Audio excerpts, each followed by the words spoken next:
इमरान खान की आज के दिन एक और बहुत बड़ी कामयाबी और चीफ जस्टिस ने आज खुद नोटिस यानी कि 100 मोटो ले लिया। चीफ जस्टिस के सामने कौन कौन से 3 अहम सवालात रखे जाएंगे। चीफ जस्टिस का इकदाम वफाकी वज़रा की दौड़ें लग गई। राना सनाउल्लाह किसके प्रेशर में आ गए। शहबाज शरीफ ने इमरान खान को 50 मिनट तक इंतज़ार क्यों करवाया। आज के हम इन अहम और बड़ी खबरों के ऊपर आपसे बात करेंगे। अस्सलाम वालेकुम, आप देख रहे हैं गोरखधंधा अबरार कुरैशी। आपसे महातुब हूँ। जिन इंतखाबात के असूल के लिए कोशिशें हो रही थी, तकारीर हो रही थी, मार्च हो रहे थे, फिर गवर्नर ने अहकामात दिए, सदर पाकिस्तान ने ख़त लिखा इलेक्शन कमीशन को जो उनको नागवार गुजरा, जिसके ऊपर अमल दरामद कोई ना हुआ। हत्ता कि PDM की एक अहम जमात पीपल्स पार्टी के 2 बड़ों ने यानी कि लतीफ़ खोसा और एतजाज़ एहसन को अगर आप टेलीविज़न के ऊपर सुने तो ये लगता है कि वो पीपल्स पार्टी के लोग नहीं बल्कि वो पाकिस्तान तहरीक-ए-इंसाफ के लोग हैं और इमरान खान से भी बढ़ के आइन की इलेक्शन ना करवा के जो खिलाफ वर्जी हो रही है उसके ऊपर तनकीद कर रहे हैं। और यकीन जानिए, मैं मुस्तफ़ा नवाज़ खोकर के बाद इन 2 लोगों से हैरत ज़दा हूँ कि ये लोग जो हैं वो अपनी ही पार्टी की पॉलिसी को उसके ख़िलाफ़ जाके उसकी वायलेशन करके हक और सच की बात करते हैं। और ये बहुत बड़ा इक़दाम है। और इस 21वीं सदी के अंदर अगर मैंने कोई तब्दीली देखी तो वो ये देखी कि ये एक तो आवाम को शऊर आया और दूसरे मुखालिफ पार्टी में होते हुए भी हक और सच की बात कही गई। इससे बड़ा सच और कोई सच गोई हो नहीं सकती। आखिरकार क्या हुआ, तारीख में पहली बार 9 जजेस को 100 मोटो एक्शन लेने के बाद शामिल किया गया। इससे कबल कभी भी 9 लोगों के ऊपर यानी कि 9 चीफ जस्टिस के ऊपर मुश्तमिल कोई बेंच नहीं बना और इतना तगड़ा 100 मोटो एक्शन नहीं लिया गया। और इमरान खान साहब की आज के दिन में सबसे बड़ी कामयाबी क्या हुई कि इंतखाबात करवाने के हवाले से आइन और कानून की रोशनी में चीफ जस्टिस ने बज़ाते खुद 100 मोटो उस बात के ऊपर नोटिस ले लिया। अब क्या होगा, हर सूरत में दानू असम्बलियों के इलेक्शन करवाने पड़ेंगे। जब दानू असम्बलियों के इलेक्शन होंगे तो हुकूमत तो नहीं चाहती कि दानू असम्बलियों के इलेक्शन हो, वो चाहती है इलेक्शन हो ही ना, सरे से ना हो। जब हों तो नेशनल और कौमी असम्बलियों के इंतखाबात एक साथ हों। एक साथ क्यों हों, इसमें एक वजह है बड़ी कि अगर पहले 2 असम्बलियों के इलेक्शन करवा दिए, इसमें इमरान खान दानू में जीत के जिस तरह से पब्लिक का मूड है, और अगर ये कामयाब हो गए तो फिर जब नेशनल इंतखाबात होंगे तो ये तो किसी सूरत ना सोचें कि पंजाब और KPK में जीत सकेंगे ये लोग। क्यों, MPA तो पहले से इमरान खान के उन हलकों में होंगे, 2 असम्बलियों में पहले से हुकूमत होगी, वो मज़ीद मजबूत से मजबूत तर हो जाएंगे। कौमी इंतखाबात जब करवाएंगे तो उसके ऊपर तो बिल्कुल सफाया हो जाएगा। तो लिहाजा चीफ जस्टिस का 100 मोटो लेना और 2 असम्बलियों के इंतखाबात करवाना दूसरे और सादा लफ्ज़ों में एक तरह से कौमी इंतखाबात करवाने के मुतरादिफ है। अब ये जो 100 मोटो नोटिस लिया गया, जिसको आज खुद नोटिस कहते हैं, चीफ जस्टिस ने जो लिया, अब इसके अंदर क्या होने जा रहा है इसके ऊपर मैं आपसे बात करता हूँ कि इमरान खान की कामयाबी ये हुई है कि 2 सूबाई असम्बलियों के इंतखाबात की तारीख में ताहीर पर चीफ जस्टिस ने 100 मोटो लिया है। और चीफ जस्टिस उमर अता बंदयाल की सरबराही में 9 रुकनी बेंच तश्कील दे दिया गया है। बेंच में justice Ejazul Ahsan, justice Manzoor Ali Shah, justice Munib Akhtar शामिल हैं। बेंच में justice Yahya Afridi, justice Mazahar Ali, Akbar Naqvi, justice Jamal Mandokhail भी शामिल हैं। जबकि जस्टिस मोहम्मद अली मज़र और जस्टिस अतर मिनुल्लाह भी बेंच का हिस्सा होंगे। चीफ जस्टिस के आज खुद नोटिस की समाअत कल से शुरू होगी। और याद रखिए, इससे कबल तारीख में जितने भी 100 मोटो लिए गए, जितने भी बेंच बने, उनमें 9 से 10 के करीब कभी भी चीफ जस्टिस को शामिल हाल नहीं किया गया। ये पहली बार ऐसे हुआ है कि आज खुद नोटिस की ना सिर्फ कल समाअत शुरू हो जाएगी, चीफ जस्टिस के आज खुद नोटिस के मुताबिक बेंच के सामने 3 सवाल रखे जाएंगे।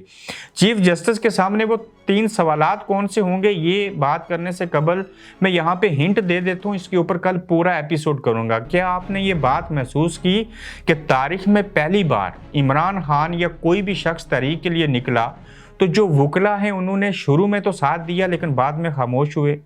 फिर आज जो बार एसोसिएशन के सदूर हैं वो वज़ीर-ए-आज़म शहबाज शरीफ साहब से क्यों मिले?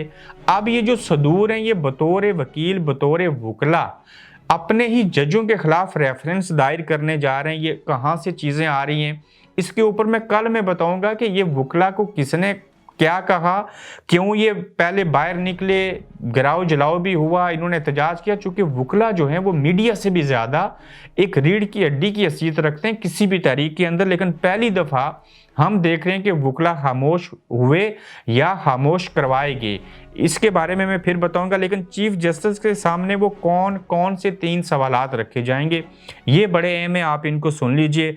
और अवाम का रुख जो है आज खुद नोटिस लेने के बाद ये इमरान की तरफ जाता हुआ, फैलता हुआ और ठंडी हवाएं चलती हुई हमें दिखाई दे रही हैं। अब आगे चल के क्या होगा? अब हुकूमत का मुकाबला अदलिया से भी है और अदलिया के अंदर से बगावत किसके खिलाफ हुई है ये भी मैं कल आपको तफसीली बताऊंगा कि पहली बार अब अदलिया ने एक बड़े चीफ जस्टिस ने कहा कि ये निचले जज मेरी बात कोई नहीं सुनते, लिहाजा मेरे ऊपर जितना मर्जी प्रेशर डाल लें। अदलिया अब चाहती है कि हम अपना मेयार कायम रखें और आइन की बहाली, आइन के ऊपर अमल करवाने के लिए और आइन की खिलाफ वर्जी ना होने के लिए हम करेंगे, हम किसी नौयत का प्रेशर जो है वो बर्दाश्त नहीं करेंगे। चीफ जस्टिस के सामने तहरीक इंसाफ और वकला की तरफ से 3 सवालात रखे जाएंगे। पहला सवाल, आइनी तौर पर इलेक्शन की तारीख देने की जिम्मेदारी किसकी है? Question mark. बेंच के सामने पहला सवाल ये रखा जाएगा कि किसकी जिम्मेदारी है। दूसरा सवाल ये होगा, इलेक्शन के मुतल्लक कब और किस तरह आइनी जिम्मेदारी की तामील होगी? बेंच के सामने ये दूसरा सवाल रखा जाएगा। तीसरा, इंतखाबात के लिए वफाक और सूबों की क्या आइनी जिम्मेदारी है, यानी कि इन सूबों की और वफाक की क्या आइनी जिम्मेदारी है, ये तीसरा सवाल होगा। बेंच के सामने तीसरा सवाल जब इस तरह के सवालात रखे जाएंगे तो इनके जवाबात जो हैं वो फिर देने पड़ेंगे और इनके जवाबात में इलेक्शन कमीशन भी आएगा, वफाकी हुकूमत भी आएगी, सदर पाकिस्तान का गोरखधंधा भी सुलझ जाएगा और सबको पता चलेगा कि किसकी क्या जिम्मेदारी है, किसने सही किया, कौन गलत करने जा रहा है, कौन आइन के खिलाफ किया।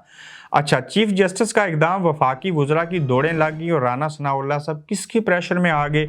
चीफ जस्टिस का जो आज खुद नोटिस है उसके बाद वफाकी वुज़रा की बिल्कुल दौड़ें लगी हैं और कोई भी वफाकी वज़ीर मौक़िफ़ देने को तैयार ही नहीं था। वफाकी वुज़रा आपस में मशवरे करते रहे और राना सनाउल्लाह की प्रेस कॉन्फ्रेंस जो पाकिस्तानी वक्त 9:15 बजे होना थी वो तकरीबन आधा घंटा लेट हुई और राना सनाउल्लाह अपना भरपूर मौक़िफ़ नहीं दे सके। चूँकि अदलिया के ख़िलाफ़ तो जा नहीं सकते। राना सनाउल्लाह का कहना था कि राय है कि कौमी और सूबाई असम्बलियों के इलेक्शन एक साथ होने चाहिए, हमारी राय है असम्बलियाँ को अपनी मुद्दत पूरी करनी चाहिए। चीफ जस्टिस के नोटिस की उनको भी खुशी है, अब इमरान खान का चेहरा और वाज़ेह हो जाएगा। यानी कि उनको समझ ही नहीं आ रही कि जब आज खुद नोटिस ले लिया अदलिया ने तो अब मैं इसके ऊपर क्या करूं, और वो बेचारे किसी के प्रेशर में भी हैं और वफाकी वुज़रा को सांप सूंघ गया, उनको पास अल्फाज ही कोई नहीं बचे। अब क्या करें? अब तो सुप्रीम कोर्ट ने सो मोटो ले लिया इसके ऊपर। आज खुद नोटिस से मुराद ऐसी है कि जो इमरान खान बात चाहते थे वही हो गई, लेकिन यहाँ ना इमरान है ना कुछ और है, यहाँ पे बात आइन की है और आइन के ऊपर अमल दरामद करवाना है और आइन के ऊपर अमल दरामद करवा के ही इलेक्शन करवाए जा सकते हैं और आइन की खिलाफ वर्जी करना एक बहुत बड़ा जुर्म है। अच्छा, शहबाज शरीफ ने इमरान खान को 50 मिनट इंतज़ार करवाया। ये कहानी ऐसे है, एक्चुअली करनी थी खान साहब ने प्रेस कॉन्फ्रेंस, बीच में आ टप के वज़ीर-ए-आज़म प्रेस कॉन्फ्रेंस करने आ गए तो वफाकी जो हमारा पाकिस्तानी मीडिया था वो इंतज़ार करता रहा कि इमरान खान का प्रेस कॉन्फ्रेंस करेंगे। फिर 45 मिनट लगे प्रेस कॉन्फ्रेंस में शहबाज शरीफ साहब को, तो इस वजह से शहबाज शरीफ साहब ने इमरान खान साहब को इंतज़ार करवाया और उनकी प्रेस कॉन्फ्रेंस डिले हुई और 45 मिनट शहबाज शरीफ साहब ने, हम कह रहे हैं कि एक तरह से इंतज़ार करवाया है वज़ीर-ए-आज़म साबिक़ वज़ीर-ए-आज़म इमरान खान साहब को।